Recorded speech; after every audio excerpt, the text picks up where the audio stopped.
What's going on, everybody? This is your boy, Man Up. I'm back in the man cave today. I know last week I was not able to be in here, but I'm back in here now. I had to come back in here to start some noise to my fellow comrades, my fellow partners in crime. Who I got joining me today? Cedric D in the place to be. It hasn't changed. We've been the same people every week. Alrighty, y'all. Today's topic is going to be what y'all saw. The other wrestling factions and stables. Now, to clarify something, because I had a conversation with someone who may be watching right now. When we say factions, it is 3 or more people in that group. For example, we all know the Bloodline is a faction. We all know what's the other one? I can't think off the top of my head. Golly, I'm drawing a blank, but we all know just 3 people, 3 or more in a faction. The Nation of Domination, things like that. With that being said, this is not a top 5. We're just listing off some that we like. We're gonna discuss it. We're gonna try to have a great conversation again today. Of course. So with that being said, let's go ahead and jump into it.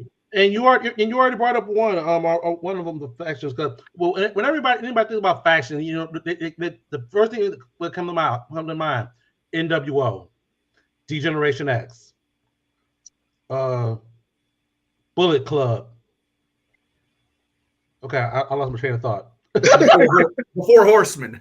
Four Horsemen. There we go. They think about all those different factions, whatnot, as the standard bearers. But what we want to do is like those other ones, those other underrated ones, or not so underrated ones, and we're gonna talk about them. And you mentioned one, the Nation of Domination.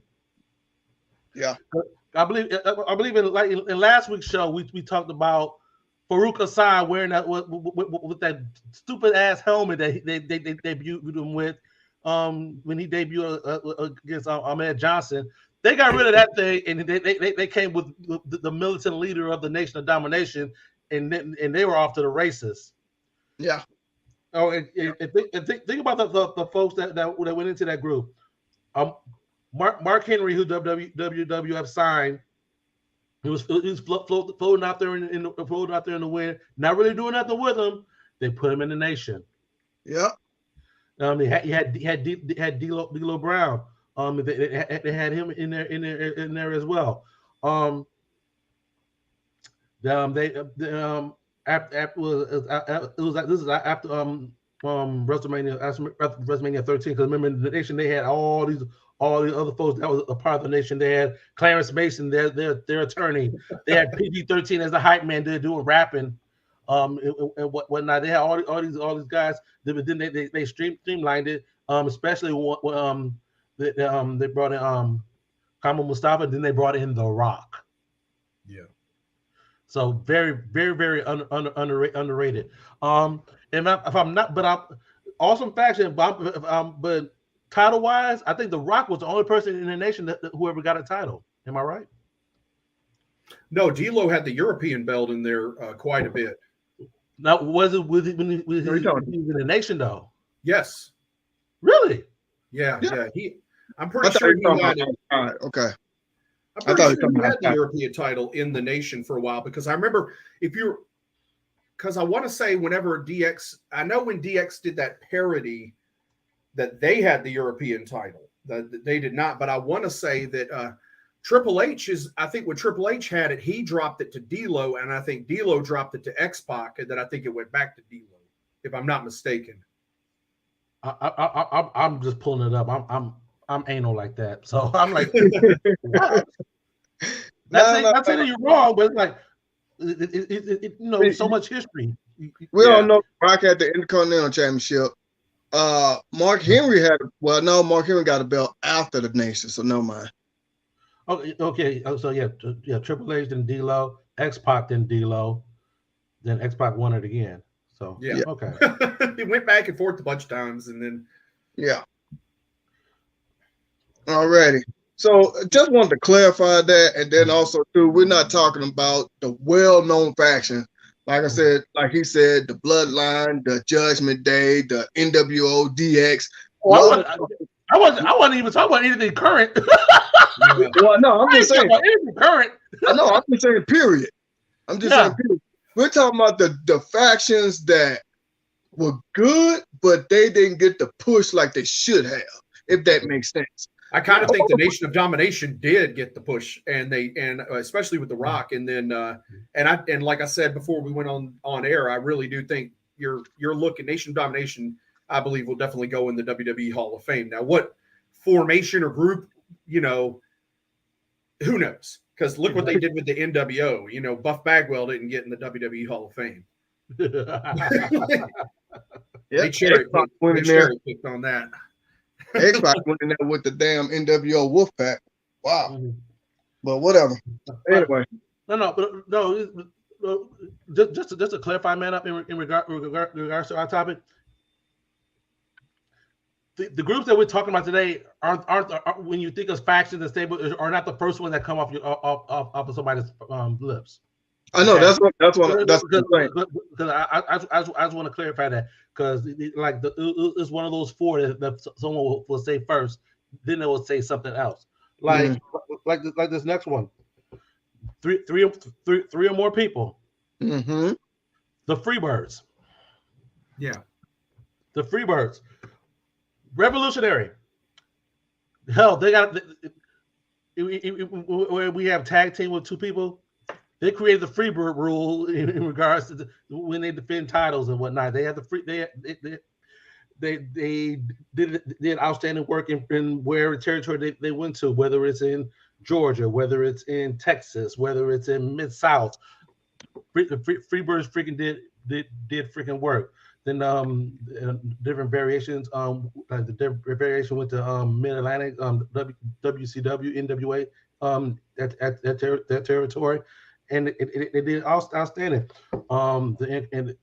Hayes and Garvin won the World Tag Team titles, U.S. Tag Team titles. I think when they won the World Tags, Gordy interfered to cost them, and helped him win it. So it brought it back to a faction there, because for a while, for months there, they were just a tag team, and then Gordy came back in the territory and kind of tied it back in. Exactly. Okay. So. Just little name. Joey, what you got, bro? I got to bring up one of my favorite all-time factions that never gets the credit, except for when Medusa was put in the Hall of Fame, and that is Paul E. Dangerously's Dangerous Alliance. Yes! Yes! They never get the credit, but that was a red-hot heel faction in WCW. My God. If they had about 2 or 3 more years as a stable, they would be in the discussion that we had with was coming to talk about. They only ran for like a year and a half, 2 years, if that. Yeah. That's a shame too. It just, things changed, and Paulie left the company eventually, and I think that's kind of where it ended. But I thought they had a nice dynamic, since Rude was kind of the biggest star he was kind of the leader of the group and stuff. Yeah, listen, Rude, U.S. champion. Steve Austin, TV champion. Arn and Larry, World Tag Team champion. Dude! And then Arn and Beautiful Bobby were the World Tag Team champions in it too. Exactly. So, hey, that was a good one. Man. And Medusa, you got to include Medusa, because exactly, she spent most of the time accompanying Ravishing Rick Rude to ringside, and Heyman kind of accompanied the others mostly. But I mean, it was, the way it came together was beautiful, and I will never forget that red hot match with Sting and Ravishing Rick Rude, where Luger clipped his knee out, and took him out, and then he came back from the hospital. Hobbling on that knee, and Rude. Tell that story. Yes. Yeah, that was great. And then Rude taking the title, becoming one of the top heels in the company right off the bat, and then Sting subsequently going after Luger for the World Championship, which is obviously where that was going. But I love Ravishing Rick Rude's debut. Oh, it's the Halloween Phantom. Yeah, I love that. Yeah, I love that. You didn't know who it was until he hit the Rude Awakening, and then it was like, oh crap! Yeah. I love that. That was I was like, yes. As far as anybody knew before that, we didn't know he wasn't still in the WWF. So it was like a big deal. It was like Rick Rude's in WCW, like exactly. And then to go straight to the top and work with Sting for the US title was whew. Makes me want to jump on Peacock Network and freaking watching that stuff, man. That was freaking beautiful. It helped do a lot for Steve Austin too. Like it gave him a platform. He was relatively unknown, and he had come in with Jeannie, Lady Blossom or whatever they called her at ringside with it, but that did not work out really. And she just looked out of place out there too. She looked like she didn't know what to do or anything. So when she was easy on the eyes, though. I mean, I was a teenager. She was easy on the eyes. I'm just saying. But Paul Lee knew what to do at ringside. Paul Lee knew where to be at the right time, where to, how to interfere, how to get the whole thing over and make Steve Austin a bigger heel. Man, and that's just, such an underrated group. I hope they do go in the Hall of Fame together one day. They might. What's left of the group? Sadly, yeah.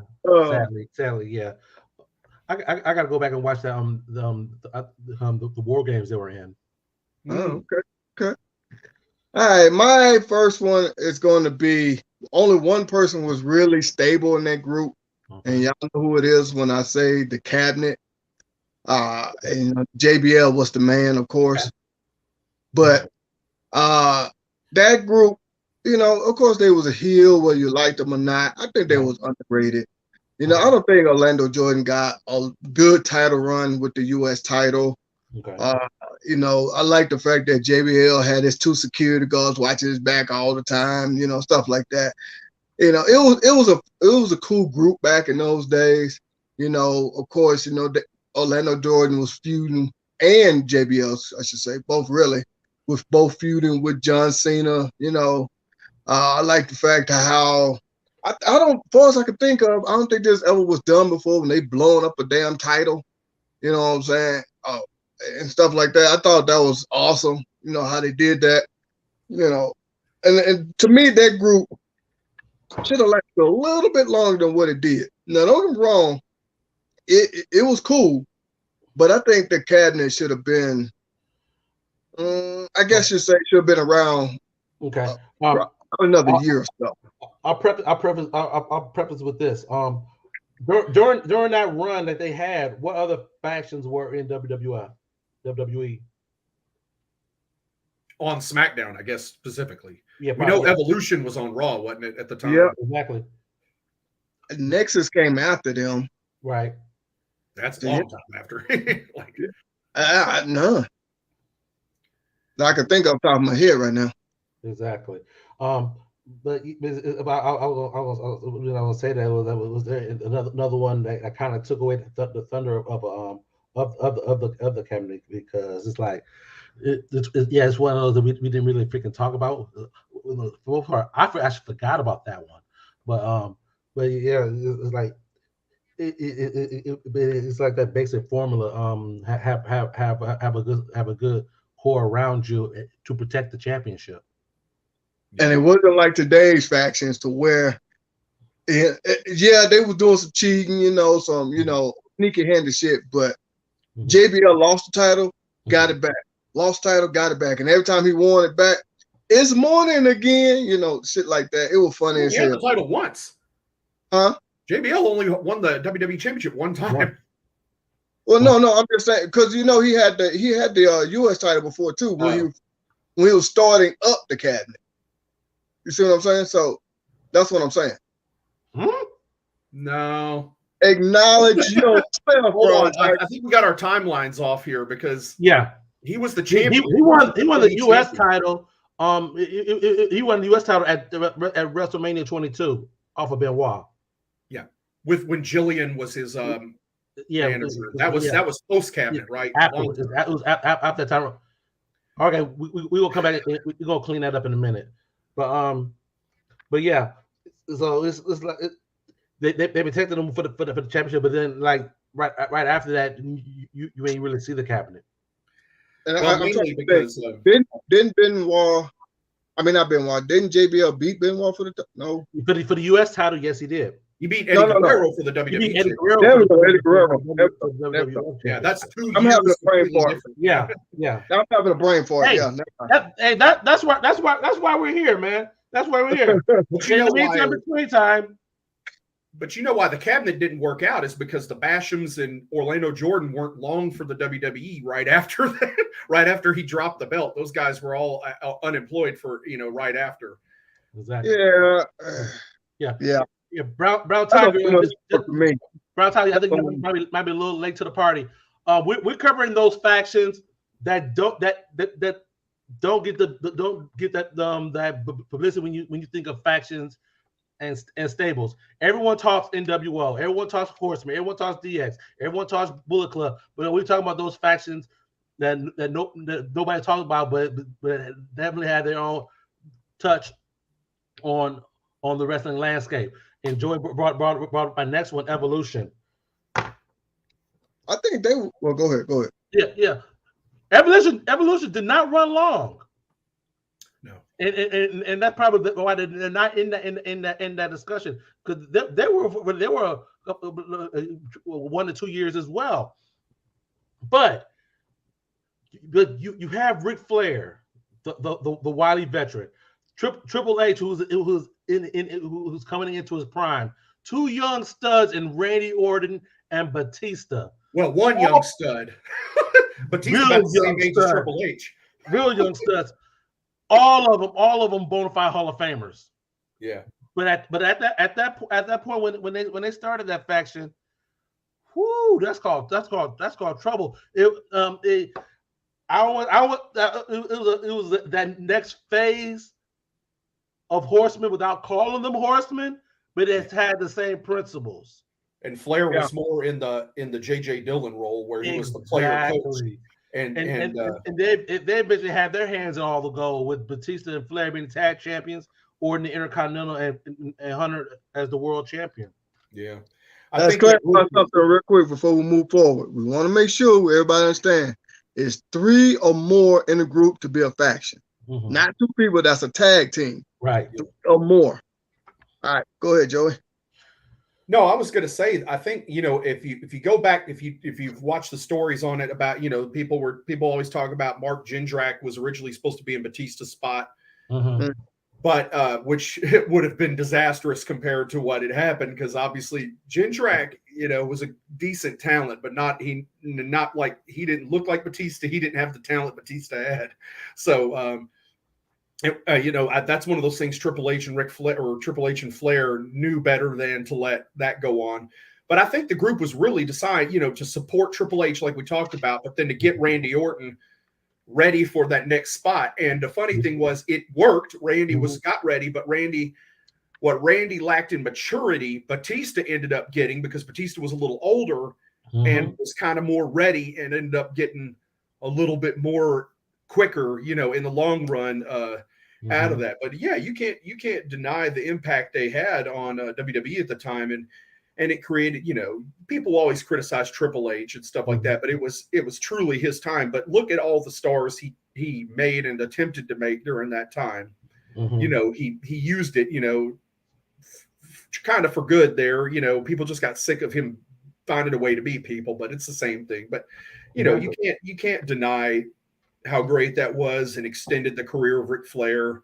It really did. It gave them all something to do, and it was good. Randy's group, I can't remember the name. Legacy. That's Legacy. That Randy Orton. We talked about that last week. Yeah. We covered a little bit of that last week. Again, the premise for it was there. All of them coming from all of them being second generation or higher talent, whatnot. At the time, Randy was the leader. Cody Rhodes and Ted DiBiase Jr. You forgot the 4th member now. Don't forget Manu.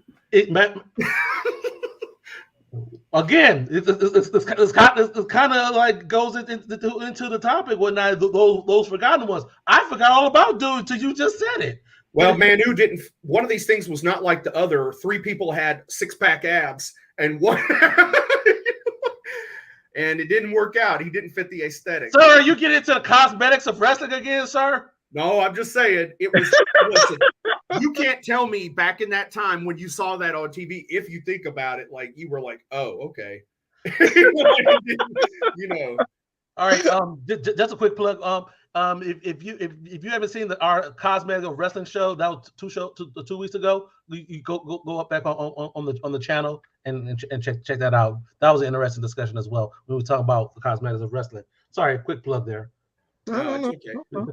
I was going to go into and share another one that I think everybody forgets about, and that is it's ECW. It's Shane Douglas's Triple Threat. Oh, forgot all about them. Yes. I used to love that. I wasn't a huge ECW fan, but I did watch that. So I did like if you remember, the first iteration was Douglas with Malenko and Benoit was the original Triple Threat. Okay, all right. I didn't know that. Yeah, that was pre them going to WCW and Shane going to WWE. Okay. Whenever Shane came back, he put the famous trio that we all know with Candido and Bam Bigelow together, and with Francine, give her props too as kind of the manager of the Triple Threat. But I like how it had, there was levels to it, including when Bam Bam and Shane got after each other for a little bit, and Lance Storm was like the Triple Threat prodigy, right? That was associated. He was like the Luger. He never fully was taken into. He was an associate. Yeah, and that's kind of how Luger was, in the Four Horsemen. I think that's probably where they got that from. Lance was being groomed to be in the Triple Threat. He was tag champions with Candido. And then when Bigelow returned and they all turned their back on Lance Storm, if you remember, it had that weird dynamic where Candido and Lance Storm were still the tag team champions. And it went on for months with them wanting to fight each other, but defending the belts successfully. And I think they were the ones that, if I'm not mistaken, that lost the belts to Van Dam and Sabu. Man, see, look at this is a lot of great wrestling history. Yeah, y'all. man. A lot of great wrestling history. You forget, man. Yeah, there's a lot of things to forget about. And I really think if you're a fan of Bam Bam Bigelow and you're not familiar with his ECW career, man, you're missing out. Like he was something else in ECW. He was definitely at his best there. And it's amazing that, all the people he worked for, Vince, and working in WCW and everything like that, they never really saw what Heyman saw in him. Right. But, he ended up with the ECW world title and the world TV title at one point. But the Triple Threat definitely fits that same kind of element that you see with the Horsemen, with Evolution, where it was kind of, Shane Douglas was the centerpiece of it, and he was the world champion. And it was a great group. And Shane, Shane was at his best during that Triple Threat. Gotcha. I got one. Y'all kind of touched on it already. And I'm talking about when this group came to the WWE, not before that. It was a good group, but they just, to me, I don't think they lasted long enough. And I don't think they just do. And I'm talking about the Radicals. When they came to the WWE, I remember them when they, I guess, made their debut. They were sitting in the crowd. They hopped the barricade. You had Perry Saturn, Dean Malenko, and Eddie Guerrero. I thought that group was awesome in WCW. They weren't a group in WCW. They weren't. They were just associated with each other because all of them left at that same time. Yeah. Because Benoit just won the world title. He actually left. I know he forfeited. He forfeited and left. He said he going to the Federation. Yeah. I remember that. Yeah, all of them came.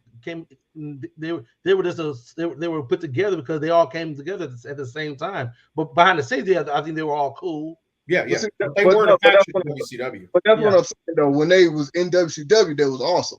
Yeah. But when they came to WWE, I don't think they lasted long enough as a group. That's what I'm saying. But and I think I don't know. I just think that group could have been more dominant than what they was. You got Perry Saturn, great talent, got a nice looking look to him, got a good look to him. How you gonna make him fall in love with a fucking mop? Excuse my language. Sorry. Okay. It's all good. And I think. Go ahead. Yeah. The last two topics that give me an idea for a future show for us, and which we rank the runs of different wrestlers. We're ranking them from three to one. We can discuss that, but that's something later. But once you got to WWE, we know it's all about characters and everything else. Yeah, they would tend to be a little bit more outside of the box a little bit in that regard. I get it. Perry Sander, badass with the Eliminators in ECW. Oh, the Eliminators. That was huge in ECW. Then he with the Flock in WCW. That's another underrated faction right there. But see, the only one that the Radicals that really made something about themselves, we know that's Eddie Guerrero. Because when he left, well, yeah, Benoit did too. But we were talking about that before we came on. But I'm not going to get into that. But I'm just saying, Eddie Guerrero was really to me the star. That's it. Now I'm not saying Benoit wasn't no star. Right. Eddie became a much bigger star. Yeah, I agree. Yeah. Don't get me wrong with that. But Brown Tiger, what about Hardcore Holly, Crash Holly, Molly Holly? The Hollies. It was short. I get what they was doing. I get what they was doing with that. But it was short. It was a good way. It was a good way to bring Nora on as a character and Crash. Yeah, exactly. It was a good freaking platform. Let's say Wayne, what his weight is over 500 pounds. Yeah, like they brought the scale out. That was great. That was a good little gimmick there, man. I dug that. Super heavyweights, yeah. Exactly. There it is. Yeah. But going back to the Radicals, I don't think it needs to be said too. Dean Malenko was a little bit older than the rest of them. He was, and his bump card was just about full. I think they could have done more with Dean in the long run if he'd been 5 years younger like the rest of them. And because he really hit his stride, helping that WCW Cruiserweight division. That. And that's the problem in WWE is look who he had to work with in that Cruiserweight division, and it wasn't there. He could not do his style in WWE. There just wasn't people.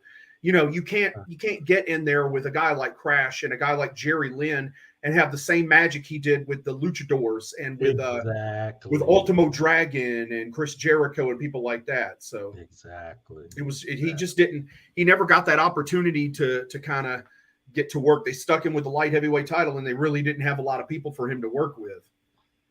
Just it was like, here's a belt. I forgot he was light heavyweight champion. Hell, So that's why I said great wrestling history. I like to think I know a little bit about wrestling, just a little bit, but it's still that stuff like you forget though. It's like Hey, out of sight, out of mind. You have to really think about stuff. Hey, get to you, Brown Tiger. I think that was cool, them three, but the Hollies, but I don't know, man. I don't know if I would put them on my list. Well, they're not bad. They wasn't bad. I love Hardcore Holly. We all love Hardcore Holly. I don't. Hey, Crash Holly. He's like, I don't. Tell us how you really feel, sir. But yeah, I thought they were cool. What you got there? Getting back to certain fate. I I want to touch on that before I get on my Brown Tiger said Ravens flock. They had, it was different because they were all it was like a collection of misfit wrestlers. Yeah. Yeah, Scotty Riggs something to do. It gave Scotty Riggs. Remember when Raven dropped toe hold him into the chair, and then he wore that eye patch forever,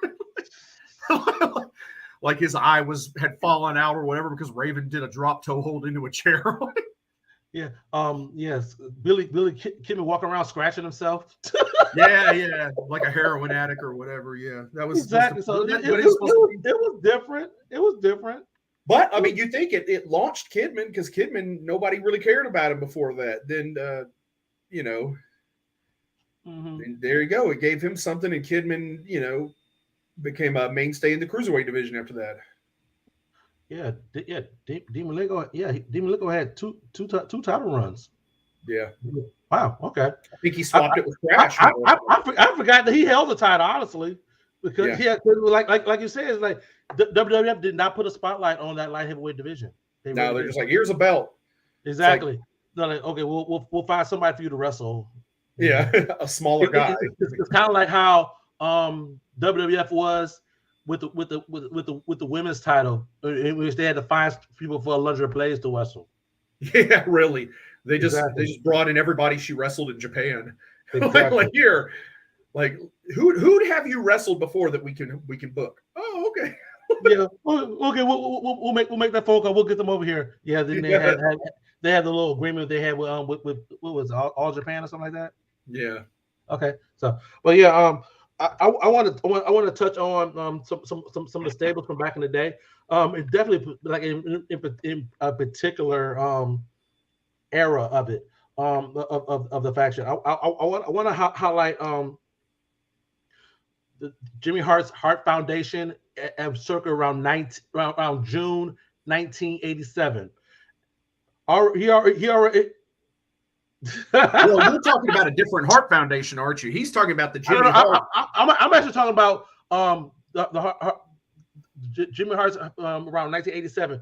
Right after Honky Tonk Man won the Intercontinental title, the Hart Foundation was already the World Tag Team Champions. So Jimmy Hart had the Intercontinental and the Tag Team title up until November of that year. So definitely an underrated time for them. I don't know if you're talking about the Hart Foundation with Brett, Owen, and all of them. That was during the Attitude Era. I don't know if you're talking about them, man up. Yeah, that's what I'm talking about. Yeah, and that's a different iteration of it. I know, but that's what I thought you were talking about at first. No. I was talking about that. No, back after the Hart Foundation, they beat the Bulldogs. They beat the Bulldogs. Then Honky Tonk Man beat Steamboat for the Intercontinental title. That was the version I was talking about. I literally forgot about Danny Davis in it too. Say again. Danny Davis was exactly too. And correct me if I'm wrong. They didn't get much publicity, but Jimmy Hart also had the women's tag team titles as well. The Glamour Girls. Yeah. I forgot about them. Exactly. So, but again, it wasn't promoted as much. Yeah. So you will see them here and there, but yeah. To hit on what Brown Tiger said, it commented too. LAX wasn't really a faction; it was more of a tag team. Conan was the manager, Homicide and Hernandez, and then later, Ortiz and Santana were with either Eddie Kingston or whatever. But it was always more of a tag team; it wasn't a faction. But it brings me to a good faction to bring up. Okay. The 3 Live Crew. Okay.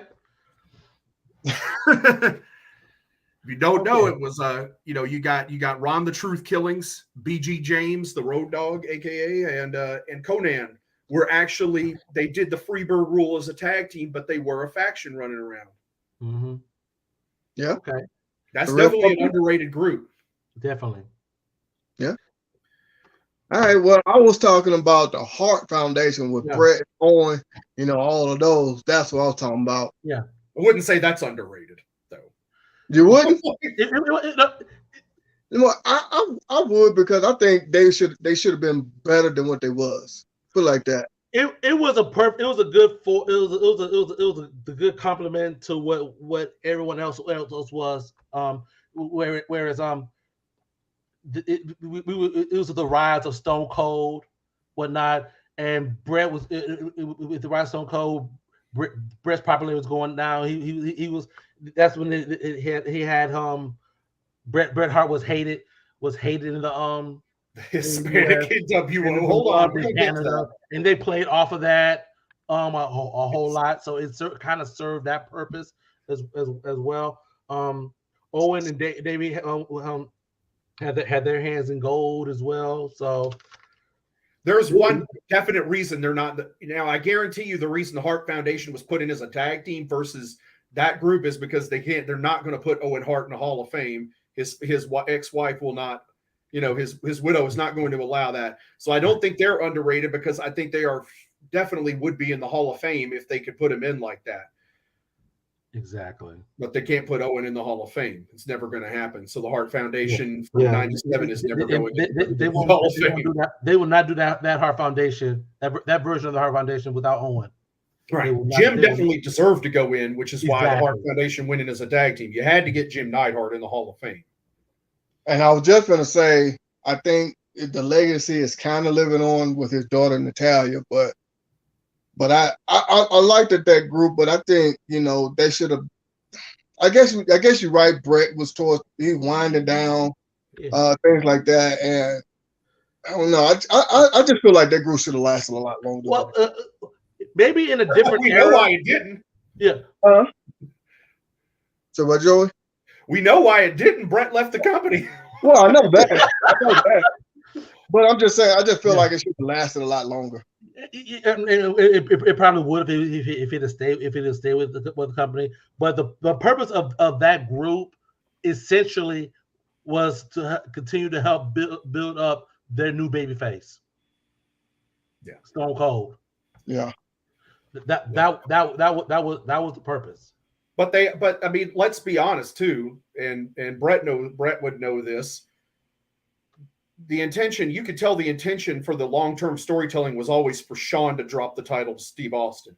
You could just tell that was the way they went. That's why the year prior, Shawn and Austin had that brief run with the tag titles, and the stories were intertwining to where at the time, Shawn was still a babyface, and before he eventually turned heel and joined up with Chyna and Hunter. Mm-hmm.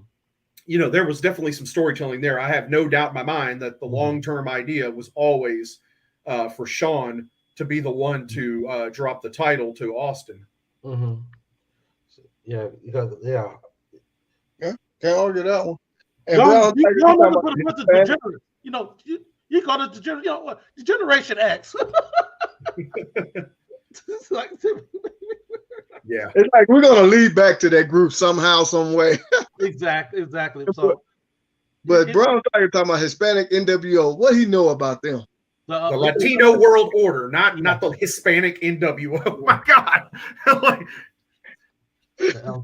The LWO. Sound like you're part of Border Patrol or something. I mean, I don't know what the Hispanic NWO. I'm like, God, Lee, man, hold on now. Let's be politically correct. The Latino World Order. Eddie Guerrero's group, yeah. Oh man. Remember Rey Mysterio in that size 2XL LWO shirt? He had on. Chris, what's going on, brother? What's going on there, Chris? Who you got there? Another one was one of my favorites growing up. The Heenan family. Ah, yeah. It's like Bundy, Stud. It's like, Jesus, like giants all around him. Yeah, exactly. But Mr. Wonderful was in it too at that time, right? But after he turned heel, he joined up with Bobby and them. Exactly. Yeah, it was constantly bringing folks in. Even Brooklyn Brawler and the Red Rooster were members of the Heenan family at one point. I mean, good Lord, it's like. But we got to focus on Ravishing Rick Rude, Mr. Perfect, the Brain Busters. The Brain Busters. Bobby had the Intercontinental and Tag Team titles at the same time as well. Yeah, he had it for a little bit of time. So, maybe more than once, because remember Andre and Haku had it as well. Mm-hmm. Yeah, when Rude had the IC title, I think. We're gonna make people go on Peacock and look at a whole lot of that's what we're gonna eventually do. Because I'm telling y'all, I'm not knocking today's wrestling at all. No. But if you look at some of the old school wrestling, you're gonna see where they mimicking today's wrestling. Today's wrestling is mimicking yesterday's wrestling. There's nothing original, not that much original in today's wrestling. It's just something that they used back then. They just putting the little flavor of on now. That's all it is. That's all it is. That's all it is. So I mean, what you got, Joey? I give a shout out to the Blue World Order. You went there. And Cedric, you be talking about me. What? We said underrated factions. You named Evolution. They're going to go in the Hall of Fame together. The blue guy. You think so? Is Evolution going in the WWE? Yeah.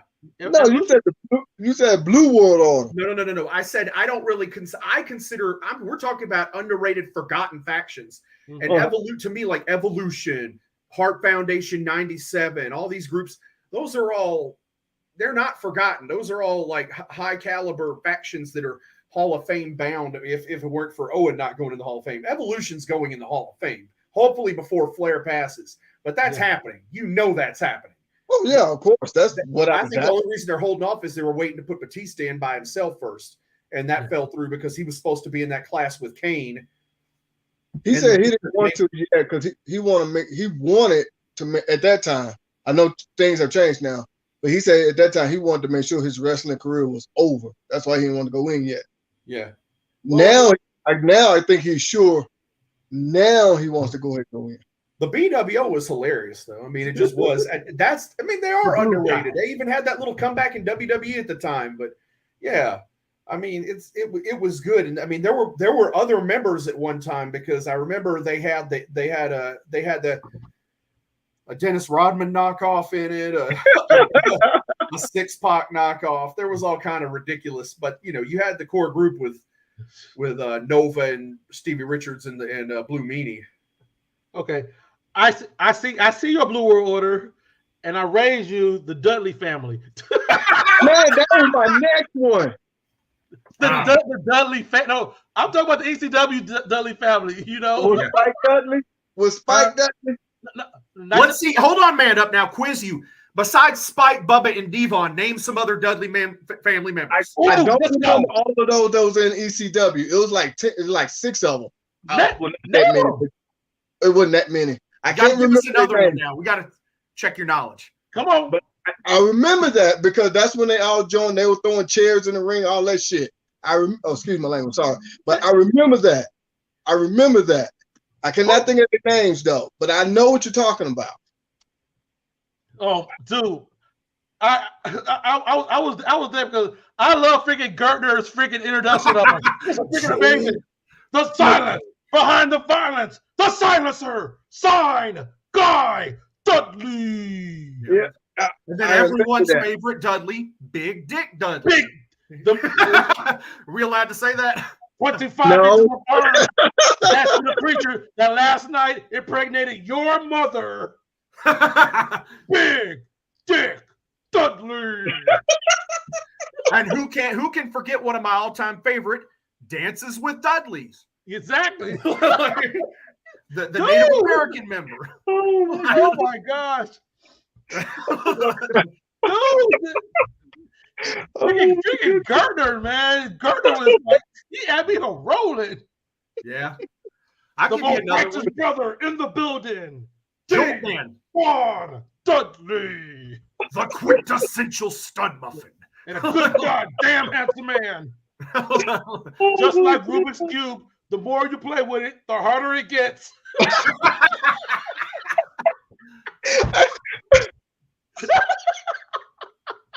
Dude, Gardner was underrated, sir. No, he's great. Oh my God, he's awesome, dude.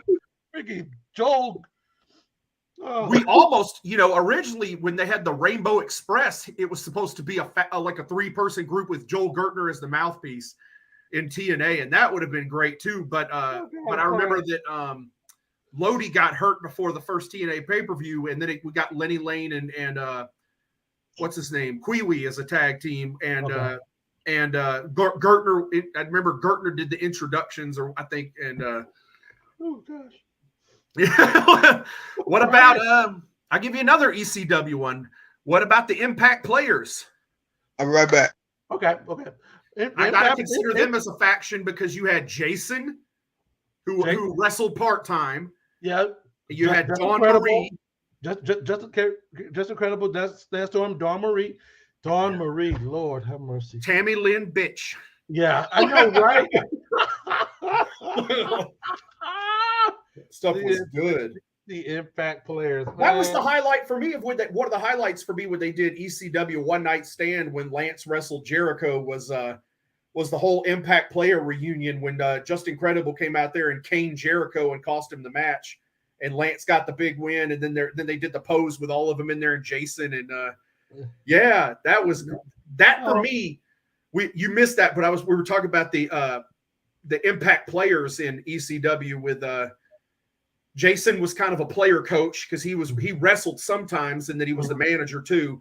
And then you had Dawn Marie, aka Tammy Lynn Bitch, and then you had Lance Storm and Justin Credible together. But that was what, if you remember, if you watched the ECW One Night Stand pay-per-view back in 2005, that was a highlight for me. Because we got Jericho and Lance Storm, and they were able to go out there and wrestle. Nice. It wasn't a WWE style match, and it was beautiful because he came out as Lionheart. I'm gonna have to go back and watch that now. Yeah, it's great, man. Because I'll tell you, like Jericho, Rey Mysterio messed up because he came out there full WWE gimmick, and the fans booed him for that because he was baggy pants and everything, and they wanted Rey Mysterio in the tights and the original gimmick. But Jericho came out there in the Lionheart gear. And Lance Storm came out there looking like he was in the Impact Players with the gear he had then. But then, it started out as a one-on-one match, but then you had Justin Credible with the assist with the kendo stick popping Jericho in the head, and then you had the whole reunion, Jason and Dawn Marie out there too, the whole Impact Player reunion at the end. And to me, that was one of the everybody else has something else they like from it, but for me, that was a huge highlight. All right, Joey, I'm about to pop you real quick. That's not just the coolest. That's not just the best. That's Justin Alberta, Canada. That's just incredible. Good stuff, man. Great stuff. That's a truly underrated group there. Man, oh my gosh, man. Woo. Got me over crying. Okay, I'm gonna take you back again. The Varsity Club. Hey. Wow. The Varsity Club. Dude. How you forget that? Man, that's so good. Joey over there reminiscing, boy. Captain Mike Rotundas. Yes. Rick Steiner, Dr. Def Steve Williams, Kevin Sullivan. The Games Master, Kevin Sullivan. the leader and kind of the player coach again. He managed and he wrestled and stuff, and that was one thing Sullivan was good at. Yeah, Mike Rotunda had a death grip on that World TV title until Sting. Actually, Rick Steiner beat him at Chi-Town Rumble, 87, 88. But he got it back, didn't he? Because eventually we're trying to drop the Sting. Here we go. NWA World TV title. I'll look at it now. He might have had it a couple times and didn't. He might have, but I know that him and Dr. Dev beat the Road Warriors, Russell Ward for the tag titles. I know that. And didn't Rick and one of the other was it Rick and Kevin Sullivan had the U.S. tag titles at one time too? Or I want to say they did. Yeah. They had the belts at one time. I had to pull it up. I had to pull it up, but it is Yeah, Sullivan and Williams had the US tag. Oh yeah, that's an interesting tag team right there. Like, it is. Wow. Okay. I got one more. I don't know if y'all will. All right, but yeah. I got Team Extreme. Oh, there it is. I took you back, or I took you back. I got Team Extreme. The Hardy Boys when Lita joined. Is that really a faction? Well, see, we said 3 or more. Okay. Yeah, okay. Now, we all know the Hardys. We did. I don't think had a title with the group, but I do like that group though. I did like them. We all know who really became the breakout star in that group. The mega star in that group, I should say. Lita, right?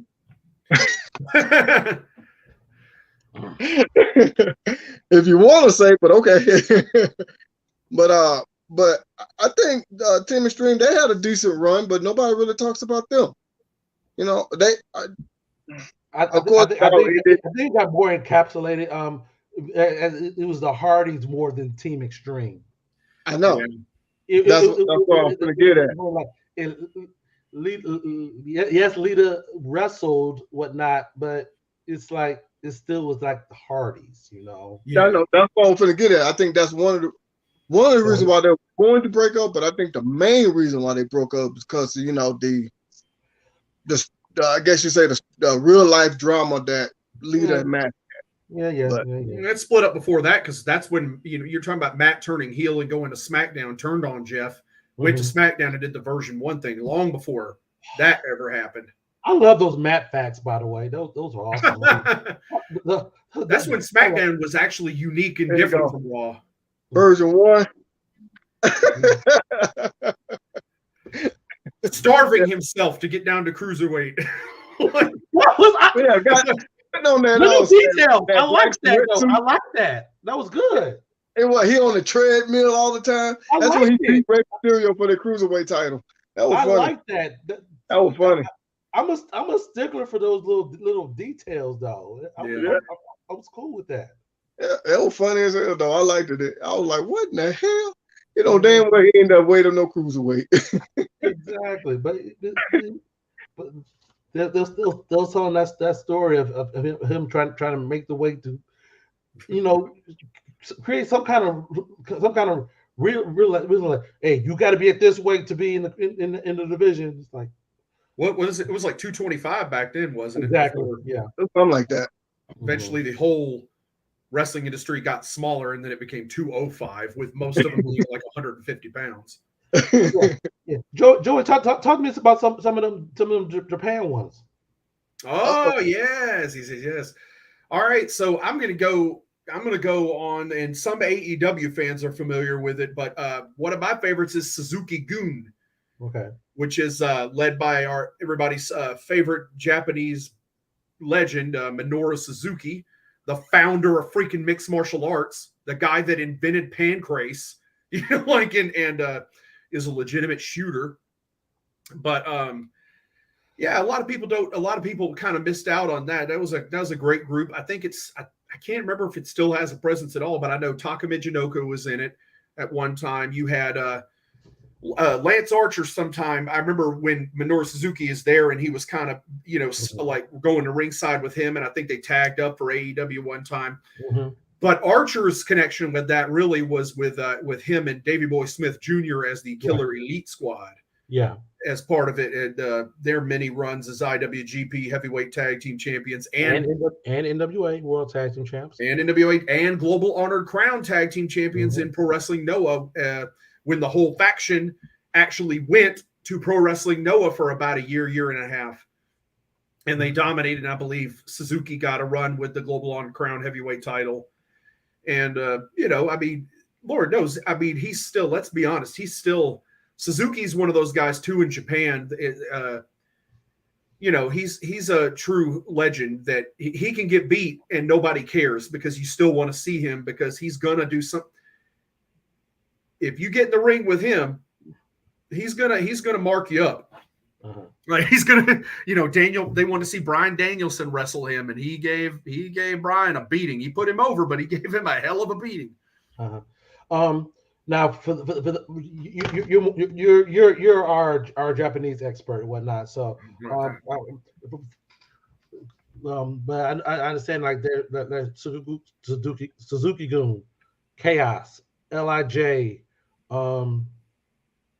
I know Bullet Club is in there as well.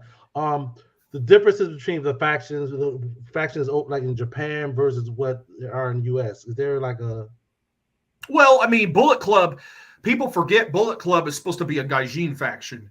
It was founded on the premise of originally foreign talent all making it up. Now, eventually, we got Japanese stars, like when we got Taiji Ishimori got in it because he came in as Bone Soldier, even though I think the original Bone Soldier was somebody else under a mask, but then he was revealed like he was always Bone Soldier. But really, he had been in Impact Wrestling in America. And eventually it got heavier on Japanese talent. I think the first Japanese was, what's his name? Takahashi, the Tokyo Pimp. Yeah. He was the original. He was the first like Japanese talent to be in it. But originally it was supposed to be you had Chaos kind of as the babyface faction. You had Suzuki-gun. You had certain groups as heel groups, but then Bullet Club was something kind of separate as a Gaijin faction, where this was more of foreign talent making it up until you got Evil taken, which I thought was a huge mistake. Like they pulled him out of Lij and put him in Bullet Club and made him the heavyweight champion, which nobody cared about. And now he's got his own subgroup of Bullet Club called House of Torture. Oh, really? Yeah, but I think they've kind of split off from Bullet Club now, where they're their own thing, House of Torture. And they've got the Never Open Weight 6-man tag team championships. It's their own little subgroup. Yeah, Lij's kind of hanging by a thread at this point. Like it's, some of them, they're not nearly as faction heavy. I never really think too much about Chaos anymore, just because most of the guys that were in that, to include Shinsuke Nakamura, who left, and he was part of Chaos. And you had, what's his name? Rocky Romero was in it, and he's not really wrestling much anymore. It's kind of dwindled down to where Okada's just kind of on his own, and they don't really have that much of a presence. They're just not as, they're not as faction heavy as they used to be in New Japan. But yeah. I mean, they had there used to be a big group in All Japan called the Voodoo Murders. Which Viscera was in, Rene Dupree. There was a ton of, but it was again a Gaijin type faction where it was a lot of American and North American wrestling talent kind of built up, and it just never really. I mean, All Japan is just kind of, they've lost the popularity they used to have over the years, and they're kind of the AWA of Japan now, where they've kind of failed to evolve and really don't have the power they once had. Oh, that's a pretty good take on that, man. Appreciate that. And it was. And that's like a good way to put a bow on this episode, man, as we come to the top of the hour. Yeah. So hey, this was a good one, fellas. This was a good one. I didn't know what we're gonna end up going with this, but that was a real good one, man. Another great show we're having there. Man, man. Like I was saying, there are different ways that we can go about doing it, and we literally did it, so it works. It worked. And like we said, everybody, this was not a top 5. It was just something off the top of our head. Bring up a group, talk about it, act fool, reminisce. We might forget something, might add something, whatever the case is. This all is it. We love talking wrestling. We're all huge wrestling fans. It's not just one promotion like myself. These guys are getting me more into other promotions. They don't know I have been watching other things that I haven't told them yet, but now they know. I thought it was just Jade Cargill that you watch, other than WWE. I'm just saying. You only share stuff about Jade Cargill. No. I've been watching a whole lot of other stuff. I was waiting for him to talk about the baddies being a faction. I was waiting for him to do it. I was getting my signs ready. No, I ain't gonna talk about that. I wasn't gonna talk about the 4 horsemen. I don't know what to think about you, man up. I'm just saying, I gotta be prepared for everything with you. you be coming out of left field with me sometimes. So, but this was cool though. This was fun. I loved it, fellas. We a little bit, just a tad bit past the hour mark. We got any closing statements? Nope. I think we got it. I think we got it. I think definitely, man up. I want you to plug your YouTube channel here so they can know where they need to go and subscribe and like videos if you want to follow our podcast. All righty. Thank you for that cheap plug, that cheap pop, as Mick Foley used to say. Mick Foley say cheap pop. Y'all can follow me on YouTube, Man Cave Sports TV. That's all separate words. Man Cave Sports TV. Like, subscribe, hit that notification bell. Every time I do a video, you will be notified. If you don't get notified, y'all let me know in the comments, and I'm gonna see what YouTube got to say about all that. Now, I'm just joking. I can't do nothing about that. But anyway, YouTube like. Delete it. Team Hell No, that was a tag team. Come on with that Brown Tiger. We talked about this, man. Anyway, let's go ahead and end this show, fellas. This was fun. This was great. I love it. Another great show. Like I keep saying, I'm gonna say it again. Y'all stay tuned because we are planning to grow this thing. We are planning to grow this thing. We're going to try to take it further than what a lot of other people are doing. We got some great ideas. We talk behind the scenes all the time. We're going to make this thing happen. So that being said, for Mr. Cedric, Mr. Joey, and myself, man up, I got to kick y'all out of my man cave. Y'all been in here way too long. Y'all got to go. Yeah, I'm sorry, man. Y'all overstayed your welcome. That being said, I'll holler at you.